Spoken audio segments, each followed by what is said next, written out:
So I'm sitting here making my rounds, and I can't believe I didn't stop immediately at where I should have been from the jump. Treachery and Beatdown City Ultra Remix. We're sitting here with lead developer Shawn. Now, Shawn, let folks know what Treachery and Beatdown City is. Yeah, so Treachery Beatdown City is, I like to call it a dark comedy tactical brawler. Because all of that's important. It's a dark comedy in that we work really hard to make something that's funny, but also very, like kind of mean a little bit. Yeah. And inspired by like Key and Peele.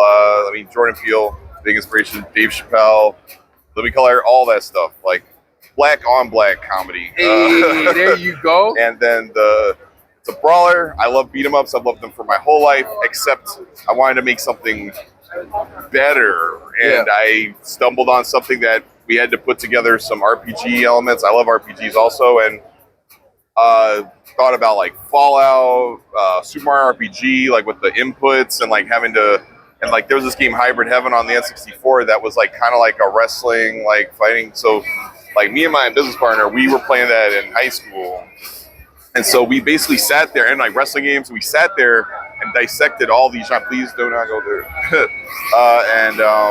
That was how we came. Like I literally have documents of me, like and videos of me replaying through all this stuff on ROMs and everything to make sure to be like, this is what I like, this is what I don't like, and to make what I thought was the best possible experience. So Ultra Remix is, well, we're like patching in a lot of quality of life stuff to the original base game, and then we're adding double the content to the game.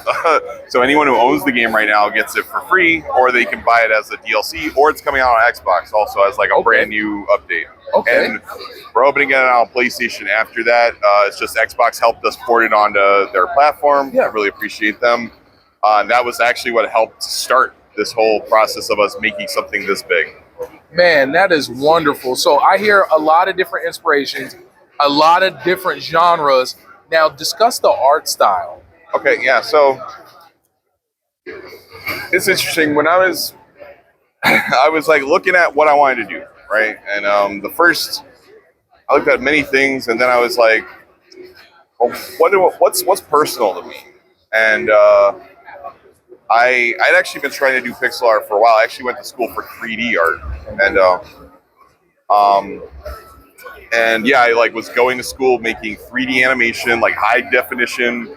But I was like, well, like for beat 'em ups, like Double Dragon on the Nintendo was very specific. Like it had like neon pink skies, but like dark, a lot of black. Whereas the arcade version doesn't have a lot of black in it, but the NES one, because of the limited palette, had to have like bright blues but dark blacks. Like Linda's wearing purple, and like but all the enemies also look different. They have like brown ropers and like lighter skin ropers, and like brown Abobo and lighter skin Abobo wearing yellow.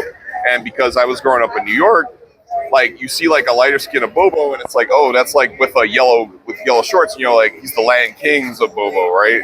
So like we thought, like, because it was me, a bunch of other like multiracial like black kids like playing these games, and we like just saw this like our neighborhoods in Double Dragon. So I was like, that's the style I want to work on. And I really sat there, because I looked at when I was like, let me do pixel art, I looked at Mighty Final Fight. I looked at every beat 'em up also, and I was like, Mighty Final Fight's got detailed faces.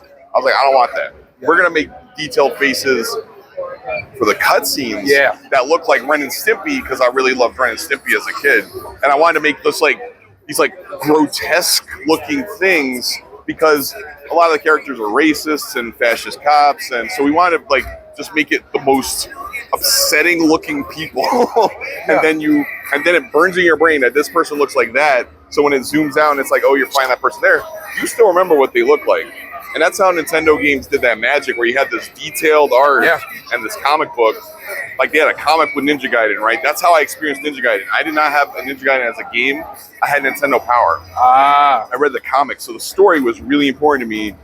And so that's how I experienced that. So I wanted to do that. So we use we use the same blue color that Ninja Gaiden uses for its background cutscenes for our cutscenes. So we use a lot of, it's super intentional. It's like people look at like pixel art as like lazy or blah, blah, blah. Never. And I'm like, for me, it's like me wanting to like do my own Picasso or something, Yeah. right? Like we're trying to, like, it's weird because in fine art, people don't look at it like that. They're like, oh, they're doing abstract expressionism. And I feel like pixel art is abstract expressionism. And that's what I wanted to do. That's why we pulled all that together. And then I also just wanted to make my own bespoke stuff. So all the backgrounds are like filled with tiny little details and all sorts of things that I wanted to just kind of hide. And like the pixel art actually lets me hide like funny little references and things that some people catch and they're like, oh, like there's a picture of my dad that's in the background that's at a club that's supposed to be reminiscent of a club he played at. Like I've never met my dad, but I have this picture of him.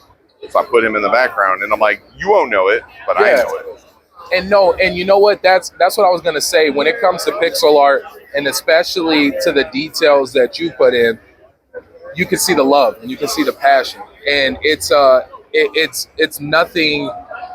It's nothing extremely simple, and to have so many layers, and then to take the time to give you that extra flair with the cutscenes, that is something that is extremely dope. And just how was it blending together all these mechanics? Incredibly difficult. One of the biggest was like taking real time. Like, what's funny is like there's a somebody made a diagram of like all the difficulty of genre development, like based on like genre. So like platformers like the lowest, Yes. going up to like beat 'em ups being like one of the hardest. And so then like whenever you mix real time and turn based stuff, you got to account for people knowing that they can go, and that's been like our biggest problem is like a character. Like we've created all these interesting like mechanics that like will break the whole game, and like we have to like then be like, no, we got to make sure that that person knows they can't go. Or that person knows they can go, or else the game would just freeze. So that's been a lot of the just like coupling, but it's been very fun because like when you do it, you're like it like hits. You're like, oh man, like, and I think our game is interesting because like when you lose in our game, people laugh. There you go. Because we also built like, because we also again like we like fire pro wrestling was really important to us because they built like an interesting behavior system in that game that was based on health. Okay. And that characters attack using specific moves based on health. So it was so you could like sim like a wrestling match in Fire Pro, right? Like, and you could have like Ric Flair who gets like when he gets bloody, he like gains stats and then he'll put you in the figure four at a certain level in his health. It's not built like SmackDown or whatever where there's a meter. Yeah. You could use any move at any time, but then they have like auto reversals where like you're like a character, if you try to do a suplex on someone as soon as you start a match, they may or may not reverse it immediately. Yeah. And we put that in our game because we wanted to add this interesting like excitement to the game that can be a little frustrating at times, but I'm like, what is fighting people except frustrating? Yeah. So that was our concept. So I don't know, it's been very fun because like whenever it works, I'm all like, yeah, and then whenever it gets hold up, I'm like, oh no, and then it's like, oh no, but it's good because like all their alternative was like doing like either abandoning my idea because it just wasn't working. We were trying to make a beat 'em up that was more standard, and I just didn't like it. So, and I had a shower moment where I was like, this is what we should do. I was like, it was just like that. It was that like Galaxy Brain thing when I was like, Super RPG, Fallout, Hybrid Heaven, blah blah. And I was like standing in there. I was like, I got out. I was just like, we gotta look at all this stuff. So it's just been very satisfying because also the people who get it are just like, oh my god, this is like one of the most satisfying like fighting games I've ever played. And like people told us it's the closest to like a real fight, all sorts of things. It's just, I don't know, it's really good. So this is my final question. Yeah. Who is Treachery in Beatdown City for?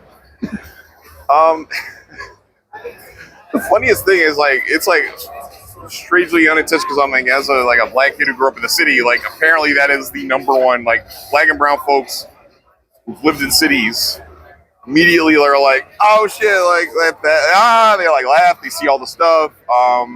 People who appreciate that humor too, like again, the same people who went to see Get Out and were like, oh, I thought that was funny.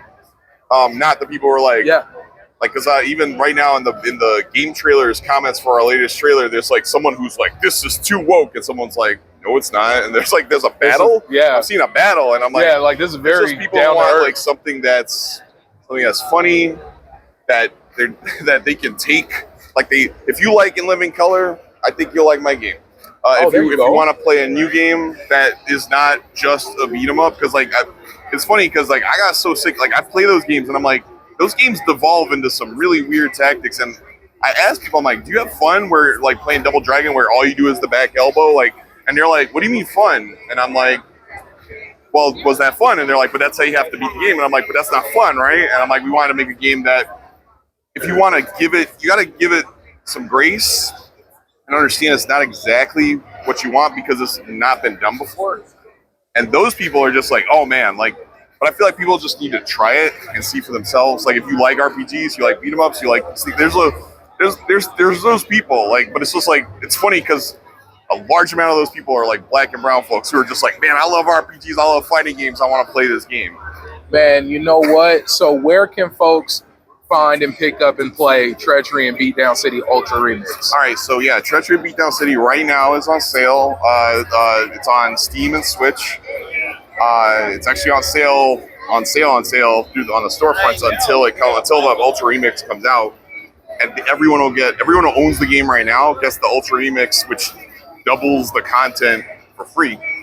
Otherwise, it'll be like DLC on like Steam and like Nintendo Switch, but it's also coming out as a full package on Xbox. There you for go. the first time, yeah. Man, this has been Treachery and Beatdown City Ultra Remix, and we're at PAX West 2023. It's been real. Make sure to get all your news from LV1 Gaming. Much love and peace.